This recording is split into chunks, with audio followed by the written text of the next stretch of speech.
Dr. Deepa Shetty here. I'm speaking from my clinic called Sakyam. The mission of Sakyam is well-being of all. We all face a conflict in our relationship, whether it's professional or personal, sometime or the other. And most of the time, the personal relationship do take a toll on us emotionally, draining us, or not allowing us to perform the best in our professional life. So let's understand today how do we deal with this conflict that happens in your relationship in a very effective and the best possible way, constructively making you more happier than ever. Conflict actually are those pointers in your relationship to allow you to see something which is missing in your relationship and help you to construct it better, rather than taking it as something which is actually an issue out there to deal with and you're not able to deal with, and making your relationship go and be in a way which you don't want to and drain you emotionally. It can be a pointer, it can be a way for you to see something out there and help you grow as a person, to grow your relationship and strengthen your relationship. Let's understand how.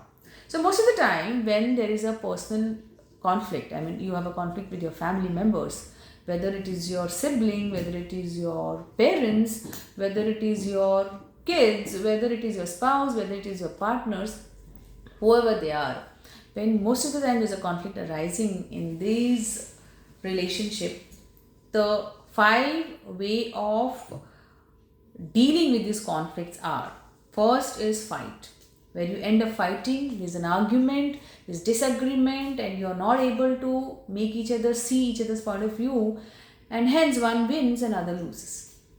Second is denial. So most of the time women face this, they say, okay, let's discuss this out, and one of the partner, I wouldn't say men and women, we don't have to be gender based, but one of the partners says let's discuss, the other partner says there's no problem, let's not discuss anything. You say discuss, then there's no problem. So people are ignoring the conflict because they don't want to face the conflict. They know that they may end up fighting, so they don't want to face the conflict. Third is smoothing. You try to build a harmony out there by adjusting, compromising, or thinking that everything is good, nothing is wrong. It's just a small thing and it will go away. So you try to give a feel good factor temporarily out there so that you don't have to deal with the underlying work that you have to do to form a long-term relationship.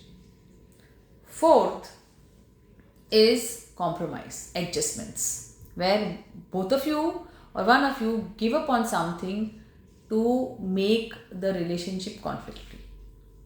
The problem is that in this you may end up being unhappy. The fifth and the most effective way is a collaboration, wherein you make changes in each other or in your own self, and both of you commit together to make some changes out there to manage and develop a skill to resolve the conflict and end up having a win-win situation. So after all this, I think you must have understood that what we are speaking is about collaboration. So how do we develop a pattern out there which is actually a fighting pattern most of the time, or any of these which I told you, into a pattern which is more collaborative, which is more about win-win, which is more about, it's very easy to form this win-win situation in professional life, but it's so difficult to form it in a personal life.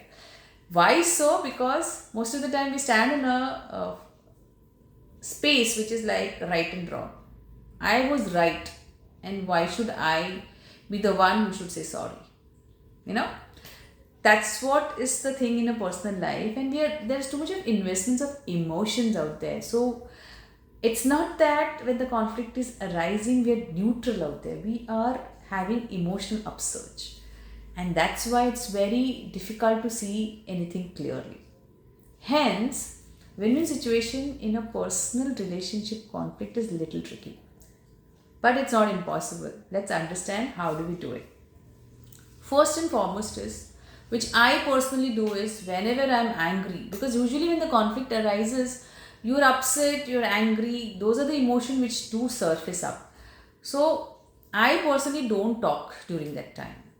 I prefer to not have any discussion during such time.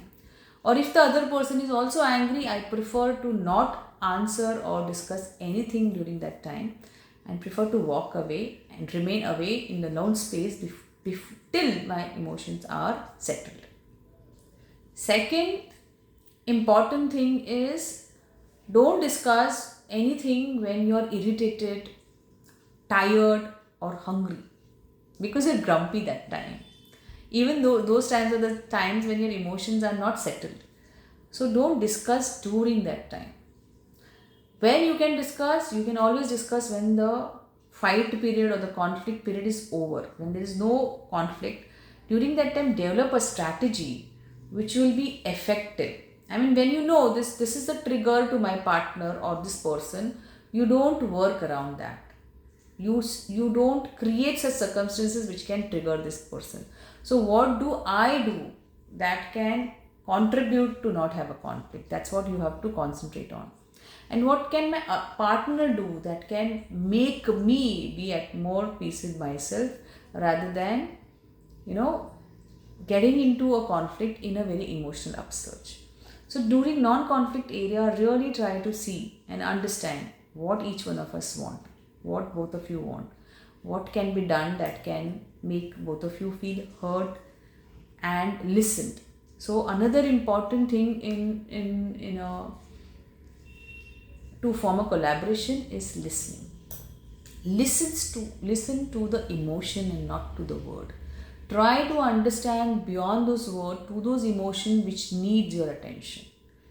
And if you can, give that attention, forming a healthy boundaries out there for yourself also. And whatever you can do, you can if you can communicate your feelings, that's very important when there is no fight happening. That will really make you, as well as if you're able to hear the feeling of the other person, that will really make you see beyond what is said.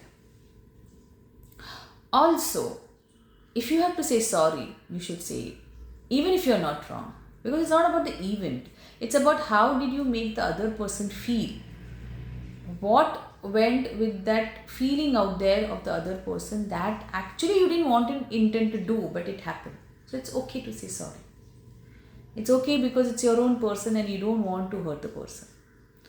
Also, during a very high emotional surge, you may end up doing a personal attack, because we very much know who are close to us what hurts them, and we may end up hurting them morally, emotionally, giving opinion on their belief system, upon their behavior. Understand it's their behavior, not you're not okay with it. It's not the person. So don't do any personal attacks. Also, try to neglect small stuff. Like if the person is tired and distracted and not listening to you, don't make it as a point. And if it becomes regularly, tell it nicely to the person, communicating your feelings about it. Anything said with an anger always trigger an anger on the opposite side, and it doesn't actually communicate how you're feeling.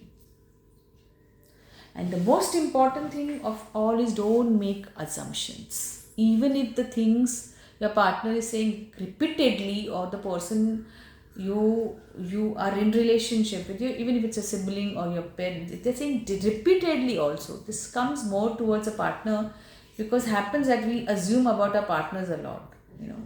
Even if they're saying repeatedly, try to listen. This time it must be different. Don't assume. You may know, but this time the person must be communicating something different. And even if it is repeating, actually I have not heard it earlier. Otherwise it wouldn't have repeated. If you would have given a complete attention out there, it wouldn't have. And try to summarize for that person in the most effective way. The person will tell you whether you are right or wrong, whether you have understood them or right or properly or not. And in all this, you may think that, what about me? Who will understand me? You have to understand, very important thing is, in a relationship, how much you invest is very important than how much you withdraw. So give your 100% in a relationship, and you will see, you will get the same thing ahead from the same partner. Try to be the person who is responsible to manage the conflict in a very effective way. Disagree constructively and collaborating in a way, forming or developing skill within you as well as in your partner in a way that the conflicts actually becomes a stepping stone and a bridge to a very beautiful long-term relationship. And I'm sure every one of us want this. Love is that cement in all relationship, and the skills to see that it remains forever in your relationship is what you need to build in your relationship. And if you have that, everything else falls into place.